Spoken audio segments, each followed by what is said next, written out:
So, Luis, excuse me, Sterling the Wise. No, come on, please. I wanted to ask, and this can be the final question. I wanted to ask, what should people cherish and love about life? I think that people never appreciate life because they live their life thinking about the life of tomorrow, not the present. If people will live their life in the present time, they will be very, very happy.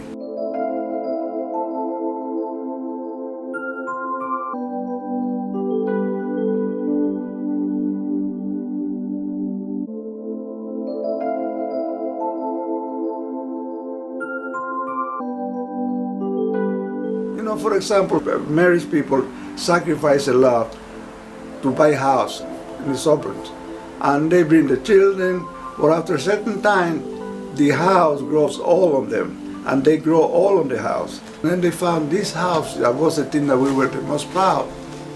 It's empty, there's nothing here, and it's too big for us to live here, and we cannot even afford it. So they had to end up selling the house, and then they said, what did we do wrong? We were pursuing a dream also the time, and now we don't live your life the way it is.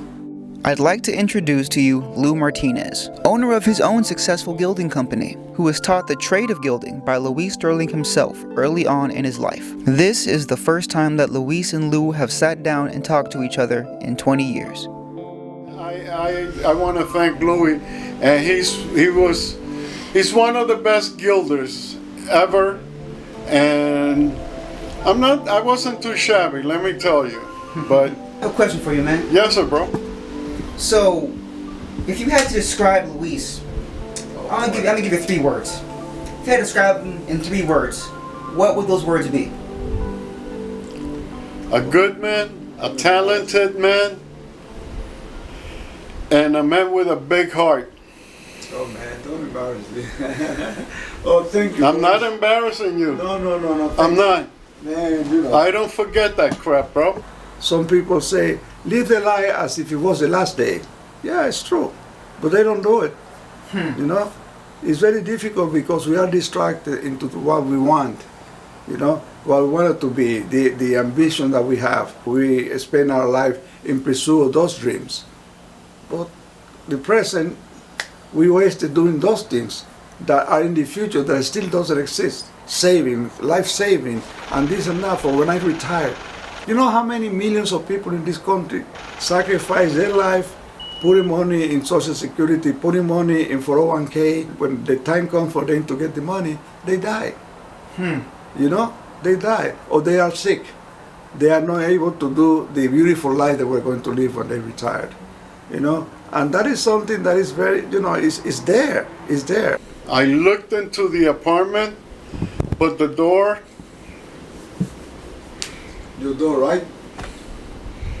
Don't make me cry. Yeah, no, I'm asking you, man, because I go through it every time I come here. The marble, the floor, the stairs, they haven't changed. Yeah. The mailbox that they used to have a mailbox. I remember that. When my mother used to stand there every single freaking day, waiting for the mailman. Desiree in the 5th floor would come down and knock on the door, trying to play sex games. And who was that? Desiree. Yeah. She would throw a ball, a Spalding ball, against my door, just so I would open the door, and I would tell her, what you want, and I knew what. Oh man, no, those are good. I'm seeing it now that he's older. Not to be afraid of expressing yourself, how you feel about somebody. Growing up here with the neighbors and stuff, he would always tell me, keep your distance. He was always friendly, but to an extent. But then, as we miss people and stuff, he was like, I don't see them. I wish I had a chance to say this. You should always take the opportunity to tell people how you feel about them or how much they mean to you.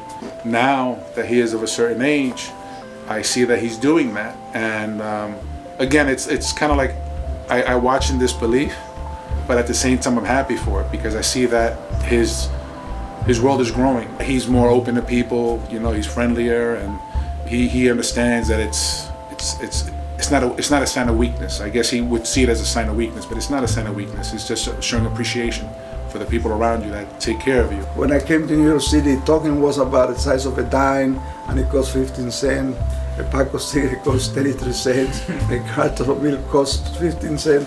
I look at it now, I'm old enough now to realize that the world is in constant evolution, infinite evolution. Nothing that you do in this world that you try to change drastically works.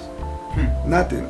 If you build a dam for a river, and if you don't take care of it, the river is going to take over the dam. It will find its own stream all over again. Evolution changed in time, changed in, and it's through our collective action. The way we behave, the way we adapt to things could change things in life. And as a result, it becomes acceptable in time. We don't even notice. Children in this country were being taught that when there was a nuclear war to get under the table. That's stupid. I mean, what are you doing getting under the chair? That's why these children are practicing to duck and cover just as you do in your schools. We all know the atomic bomb is very dangerous. Since it may be used against us, we must get ready for it. In the 76 years that I have gone through so many things. And I admire all the new changes that are happening. I see the changes in society, I see the changes in politics, I see the changes in people. What it was good yesterday is good today, but in a different way. I always wondering about my life. I have gone through so much, and believe me, I've been in very difficult situations, and I came out of those situations fine. And I'm really glad that you were here and you talk like that, because I feel satisfied, because I sometimes wonder what kind of man I am. I was, if you had told me 20 years ago that we were going to have the power in our hand of a cellular phone, that we'll be able to do the things that we do in a cellular phone, that people at that time don't even dream that they could do. Even the astronauts didn't have the facility that we have. Someone said that with an iPhone, an astronaut doesn't need any kind of instrument because they have everything in there. The world is in our hands, and there's so much information that we don't even appreciate it, because you have no time to find everything. It's so much. People get so distracted nowadays by the internet, by the phone, and before I used to criticize this. But you know what? I don't criticize it anymore, because that is life as it is today. That's the society of today and of tomorrow. The word I hate the most is papi. Oh my God! Anybody calls me papi, Paula knows. I go because that's like the Puerto Rican standard, like papi. Oye, papi, mira. I went to a lot of stages in my life, like you in your way, you build up your business, you invested, reinvested. I didn't. I have a good time, and what I did, I bought a big Land Rover. I used to play golf all the time with my friends, and I used to spend a lot of money. I used to go to San Domingo 3 or 4 times a year. So I didn't say I'm going to save money, So I lived that part, the good life.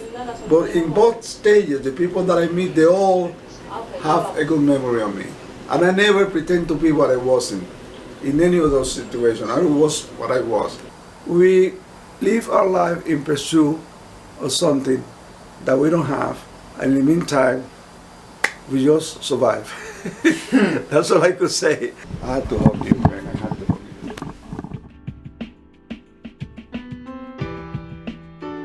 you. See, it's yours. See, that's what he wants. Yeah. No, he wanted to say goodbye. Thank you so much. Terrell, you're the man. Thank you. And you did great work. For what I've seen so far, you're an artist. Thank you. Thank you, Papi. If you could describe your father using 3 words, what would those words be? Proud, determined, and responsible. Proud because the work that he did all his life, he made sure, that whatever he gave, he did his best. And it showed with all the work that he did. Determined because he came here with a dream, not really knowing how to do it, not really having a set plan and whatnot, sometimes being discouraged, but still keeping focused and responsible because of what he sacrificed for me as a kid to grow up well-grounded and respectful. I could have been a totally different person if it wasn't for him, you know.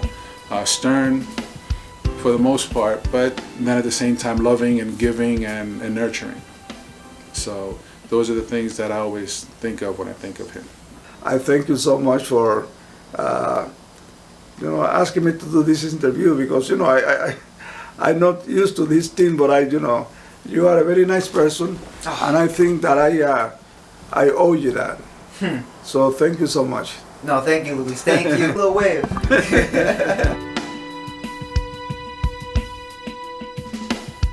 This has been The Life of Luis Sterling, brought to you by Pan Dolly Tilt Productions.